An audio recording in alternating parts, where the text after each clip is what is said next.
Pasukan Nazi. Mendengar kata Nazi saat Perang Dunia Kedua adalah seorang pasukan yang garang dan menakutkan.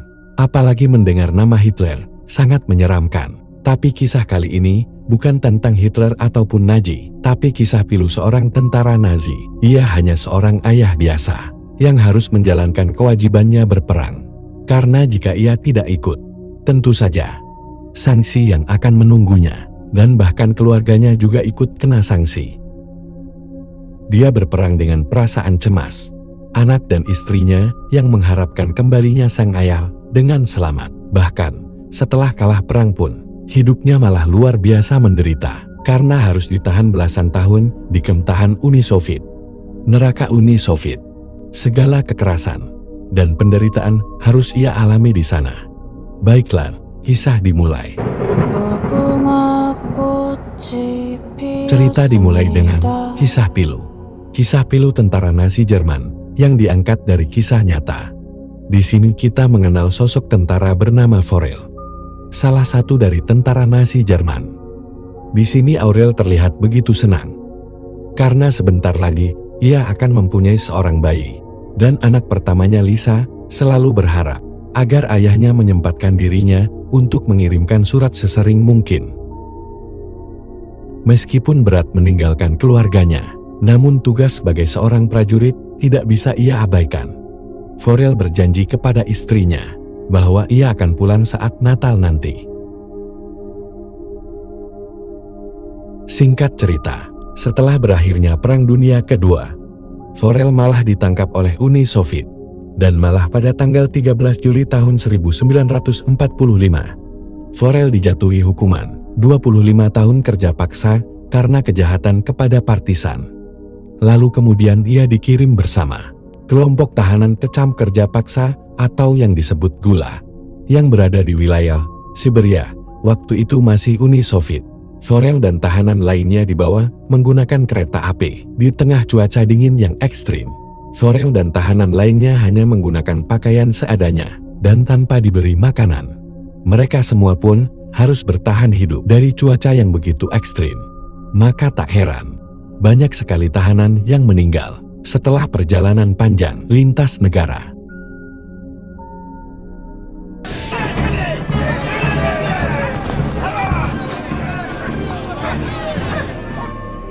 Di tempat pemberhentian, masing-masing orang diwajibkan membawa 4 batang kayu. Namun Vorel mulai berhalusinasi melihat istri dan anaknya.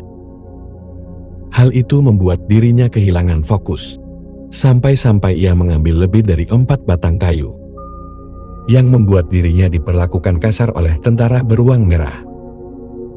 Kembali ke keluarga Vorel di Jerman. Pada bulan Oktober tahun 1945, setelah mendapat surat, Lisa kemudian berlari kepada ibunya. Ia berharap itu dari sang ayah yang dirindukannya, tapi surat itu bukan berasal dari Vorel, melainkan dari Palang Merah. Mereka mengatakan, meskipun Vorel ada dalam daftar, namun tak ada informasi mengenai Vorel dari pihak militer Rusia. Dan itu tentu saja dihilangkan. Sementara, bayi yang dikandung oleh sang istri ternyata telah lahir dan berjenis kelamin laki-laki. Balik lagi ke kamp.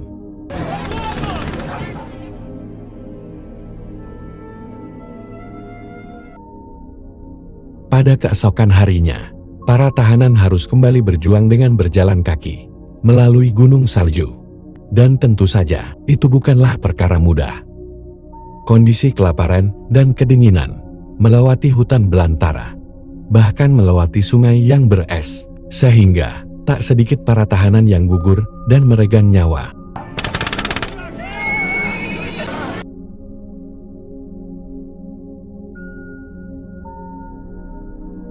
Setelah perjalanan yang lumayan panjang, semua tahanan berhasil tiba di barak. Setelah sampai di sana, Vorel sedikit kebingungan, kenapa di kem tahanan ini tanpa ada pagar dan menara. Pengawas dan orang di sampingnya mencoba menjelaskan bahwa di kem ini tak butuh hal itu, karena lokasinya berada di utara lingkaran Arktik. Lagi pula mau pergi kemanapun semuanya adalah es. Tak akan ada pohon dan rumput untuk bersembunyi, sehingga pasti sangat mudah bagi tentara penjaga untuk menangkap dan mengejar tahanan yang kabur. Di tempat itu, ada seorang dokter yang bernama Stopper yang juga sebagai tahanan. Namun ia dipekerjakan oleh Soviet sebagai pemeriksa kesehatan para tahanan. Dan pemeriksaan itu berlanjut hingga malam hari. Ketika diperkenalkan dengan pimpinan di Gulag bernama Letnan Kamenev, saat itu ia mencurigai seorang tahanan yang terlihat menyembunyikan sesuatu. Saat Kamenev menghampirinya, ia mengeluarkan sebuah surat yang berasal dari ibunya. Kamenev tidak peduli dan memerintahkan tahanan itu melepas semua pakaian di cuaca yang ekstrim. Bahkan Kamenev menyobek surat dari ibu pemuda itu.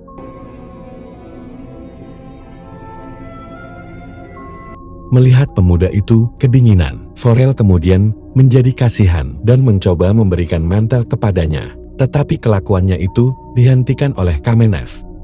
Ia mengatakan, Forel tidak usah melakukan hal itu, dan lebih baik menyimpannya untuk dirimu sendiri.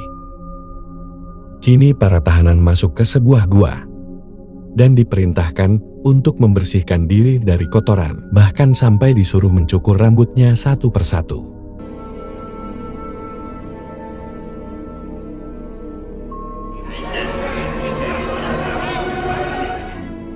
Di sisi lain, istri Farel tak kunjung mendapatkan kabar. Ia pun lalu mendatangi Komite Kemerdekaan Jerman. Namun lagi-lagi, tak ada informasi mengenai suaminya. Ia harus menunggu, karena negosiasi dengan Uni Soviet akan berlangsung pada musim gugur. 3 tahun telah berlalu. Semua tahanan menjalani hari-harinya hanya untuk bekerja. Mereka makan dengan makanan seadanya yang tidak layak, dan bekerja tanpa pengaman apapun, sehingga sering terjadi kecelakaan yang mengakibatkan satu persatu tahanan check out. Pada suatu ketika, Kamenev memerintahkan Forel untuk memperbaiki mesin tambang. Dalam arsipnya diketahui, memang Forel adalah seorang mekanik dan menguasai bahasa Rusia. Forel pun berhasil membetulkan mesin itu hingga larut malam. Dan lalu ia pun berencana melarikan diri dan menaiki mesin itu ke atas bukit. Karena minimnya pengawasan dari penjaga, ia pun berhasil naik ke atas bukit dengan mesin itu, dan ia pun loncat naik masuk ke dalam kereta tambang. Ia berharap bisa menjauh dari kem itu, tetapi karena kurangnya persiapan, soalnya ia pun kembali tertangkap oleh penjaga. Kamenev mengatakan, jika Republik Uni Soviet memiliki perjanjian dengan Amerika Utara, itu artinya, meskipun Forel melarikan diri, mereka akan kembali mengirim dirinya kembali ke sel. Dan setelah Forel dibebaskan, ia malah menerima penganiayaan dari rekan-rekannya sendiri. Mereka kesal karena Forel telah berkhianat dan mencoba meninggalkan mereka. Akibat kejadian tersebut, Forel mengalami luka yang parah, dan ia mengalami demam yang sangat tinggi. Kamenev pun mencemaskan keadaan Forel, dan lalu memerintahkan membawanya ke barak perawatan. Forel yang kesakitan meminta bantuan kepada dokter Stopper untuk mengirimkan surat kepada keluarganya. Tetapi sang dokter tahu jika surat itu tak akan sampai. Karena kejadian itu, Dr. Topfer menjadi akrab dengan Forel. Ia tahu bahwa Forel sangat tangguh dan punya kemauan kuat, dan ia juga berniat untuk membantunya melarikan diri. Pada malam harinya, Forel diminta untuk menemui Dr. Stopper. Secara diam-diam, dia mulai menjelaskan tentang Ruti lewat peta yang dimilikinya. Lalu kemudian mereka mendengar langkah kaki, dan Forel pun sontak bersembunyi. Ternyata yang datang adalah Kamenev meski sedikit basa-basi dan tanpa tujuan yang jelas. Akhirnya Kamenev pun pergi. Lalu kedua orang itu pun menjalankan misinya, di mana Dr. Stopper juga telah menyiapkan perbekalan dan juga sebuah pistol untuk kabur di atas bukit. Ternyata Dr. Stopper juga berencana melarikan diri, tetapi ia tak bisa melakukannya karena 2 bulan yang lalu diketahui dirinya mengidap kanker. Jadi kemanapun ia pergi, maka akan terasa sia-sia. Ia hanya mengatakan dan berpesan kepada Forel jika Forel harus menemui istrinya dan mengatakan bahwa ia telah meninggal pada tahun 1950. Lalu Coral pun berangkat dan dengan tekad yang kuat, ia pun berhasil menjauh dari camp itu. Dan nasib naas harus terjadi kepada Dr. Stopper. Ia lebih memilih bunuh diri daripada harus dimintai pertanggungjawaban. Dengan mengandalkan kompas, Aurel terus berjalan ke arah utara, menghindari para penjaga, berpikir bahwa ia akan bergerak ke arah barat. Dan ketika persediaan makanan yang diberikan oleh Dr. Stopper habis, ia pun mulai kehilangan kontrol atas tubuhnya. Ia kembali berhalusinasi bahwa dirinya sedang dikejar oleh tentara pelacak. Sedangkan para tahanan dibulak. Kekejaman semakin dirasakan oleh mereka. Selama berhari-hari, mereka tak mendapatkan makanan di sana. Akibat ulah Forel yang melarikan diri. Salah satu tahanan mencoba meminta keadilan di sana, namun berakhir dengan penembakan oleh Kamenev. Kamenev pun tak henti-hentinya mengirimkan pasukan untuk mencari Forel. Ia juga mengirimkan informasi ke semua radio di sana, dalam radius 500 km. Pada suatu ketika, saat sedang tidur, Forel dikejutkan oleh dua orang bersenjata yang mengawasi dirinya, yang bernama Anastas dan Simeon. Mereka berdua menjelaskan bahwa mereka adalah seorang penambang emas, tidak bermaksud untuk melukai, apalagi membunuh. Mereka datang ke situ karena melihat ada api, dan mereka harus memeriksanya, meski mencurigai mereka, karena tak ada pilihan lain. Akhirnya Forel mengikuti kedua orang itu. Saat itu Forel tertimpa pohon, dan mengaku dirinya bernama Peter kepada mereka. Dan tentu saja itu untuk menyembunyikan identitas dirinya. Singkat cerita, musim dingin pun tiba. Ketiga orang itu mengembara menyusuri pegunungan Kalima. Namun perjalanan mereka tak terlalu mulus. Ketika mereka melintas di air sungai yang begitu deras, rakit yang mereka naiki kehilangan keseimbangan, hingga membuat Simeon terjatuh ke air. Lalu dengan cepat, Forel pun menyelamatkannya. Anastas yang tiba lebih dahulu, secara tak sengaja memeriksa tas Simeon. Ia pun kemudian tergoda ketika melihat sekantong emas milik Simeon, dan lalu mencurinya. Lalu setelah itu, Simeon pun mencurigai Anastas yang mencuri emasnya. Dan saat ada celah, Simeon pun melumpuhkan Forel dan membunuh Anastas menggunakan pistolnya. Ketika Forel sadar, Simeon pun menjelaskan bahwa ia berniat mencuri emasnya, dan lalu mereka berdua pun pergi, meninggalkan mayat Anastas begitu saja. Dan setelah berjalan sangat jauh, Simeon berkata bahwa ia tidak bisa melanjutkan perjalanan. Forel kemudian menawarkan diri untuk membawa tasnya, tetapi malah Simeon kembali curiga dan memukul Forel hingga terjatuh dari tebing. Lisa pun terbangun dari tidur karena batinnya ikut merasakan penderitaan ayahnya. Kembali ke Forel. Kemudian, Forel diserang oleh sekelompok serigala. Untungnya ia diselamatkan oleh seorang penggembala dari suku Jogja yang bernama Volka, dan lalu membawanya ke pemukiman mereka untuk segera diobati. Dan setelah bangun dari pingsannya, Forel diperkenalkan pada Irina yang telah merawatnya. Forel pun kemudian memperkenalkan identitas aslinya tanpa rasa takut. Saat pertama melihat Forel yang seorang ras Aryan, Irina ternyata telah jatuh hati dan melakukan hal yang tak seharusnya. Di tempat lain, Simeon tertangkap oleh militer Soviet karena ingin membeli paspor dengan emas, dan ia juga membicarakan orang Jerman yang bersamanya. Dan tentu saja, itu adalah Forel. Dan akhirnya, Simeon lebih memilih mengakhiri hidupnya di dalam tahanan. Volka pun juga mengetahui bahwa pemerintah Soviet sedang mencari Forel. Dengan terpaksa, Volka memberitahu Forel untuk segera pergi dari tempat itu, karena akan sangat berbahaya bagi keluarganya. Lalu kemudian, Irina mengantarkan Forel hingga ke hutan. Dengan berat hati, ia meminta Forel untuk melupakannya. Ia juga memberikan seekor anjing untuk menemani Forel. Pada musim panas di tahun 1951, Secara tiba-tiba, anjing yang menemani Forel berlari ke arah para penambang kayu, membuat Forel panik dan lalu mengejarnya. Dan saat itu, Aurel pun dimintai keterangan oleh inspektur setempat. Forel memberikan keterangan palsu.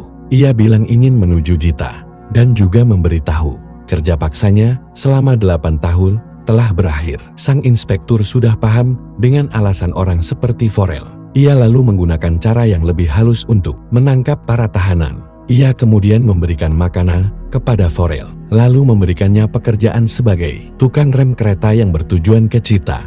Forel merasa lega, tetapi Forel tidak tahu bahwa ia telah ditipu. Bahkan dirinya sudah dilaporkan kepada militer Uni Soviet. Di sana Forel begitu kaget ketika melihat sekumpulan tentara yang sedang menunggunya. Ia lalu mengendap-endap dengan perlahan agar tidak ketahuan, tapi malah ia bertemu dengan Kamenev yang berada tepat di depannya. Melihat ada ancaman, anjing itu langsung menerkam Kamenev. Lalu pasukan Soviet berusaha menangkap Forel. Beruntung ia masih bisa melarikan diri. Namun anjing miliknya harus terbunuh.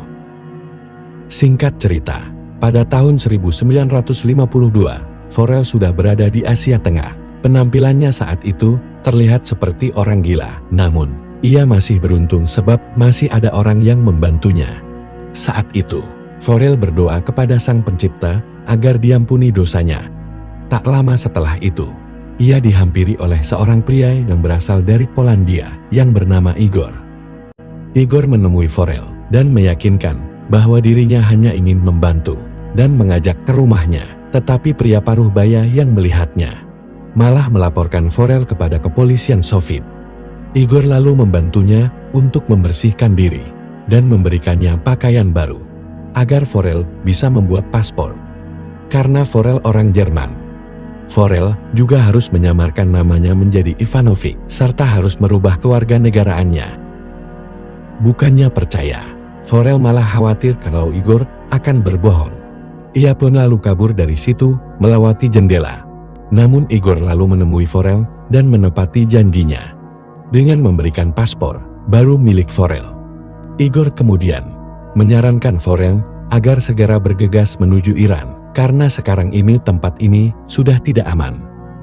Tak banyak yang bisa dilakukan Forel untuk membalas budi Igor selain hanya mengucapkan banyak terima kasih untuknya. Lalu dengan cepat, Igor segera membakar pakaian lama milik Forel untuk menghilangkan barang bukti. Kebaikan Igor ternyata membuahkan sesuatu yang tidak baik untuknya. Kemudian ia diinterogasi oleh Kamenev karena syok dan takut. Igor terkena serangan jantung dan akhirnya ia meninggal. Di sisi lain, saat dalam perjalanan, Forel mengalami kendala lagi. Petugas memberitahu sedang ada tanah longsor di sana, sehingga tidak bisa dilewati dengan menggunakan kendaraan. Dan jalan satu-satunya adalah kendaraan itu harus memutar. Tak mau ambil resiko, Forel akhirnya memutuskan menggunakan kakinya untuk menempuh perjalanan yang sangat jauh. Hingga ia pun akhirnya tiba di lokasi perbatasan Iran. Dan dari situ, ia sudah bisa tersenyum. Karena bantuan Igor, ia sekarang bisa berjalan menuju kebebasan. Seperti penyakit yang selalu mengikuti tubuhnya, saat ia berjalan di perbatasan, tiba-tiba ia melihat Kamenev di perbatasan itu.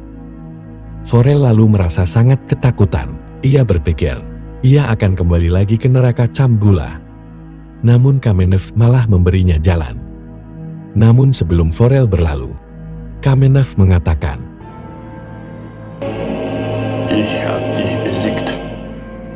"Ini adalah kemenanganku. Entah maksudnya apa." Dan ternyata, setelah Forel sampai di Iran, ia malah dituduh sebagai mata-mata Soviet dan harus dikurung beberapa bulan di sana. Bahkan ia mau dihukum mati di sana. Forel lalu mengaku jika dirinya adalah tahanan yang kabur dari Siberia. Ia juga meminta pertolongan kepada pamannya yang berada di Turki untuk mengidentifikasi dirinya.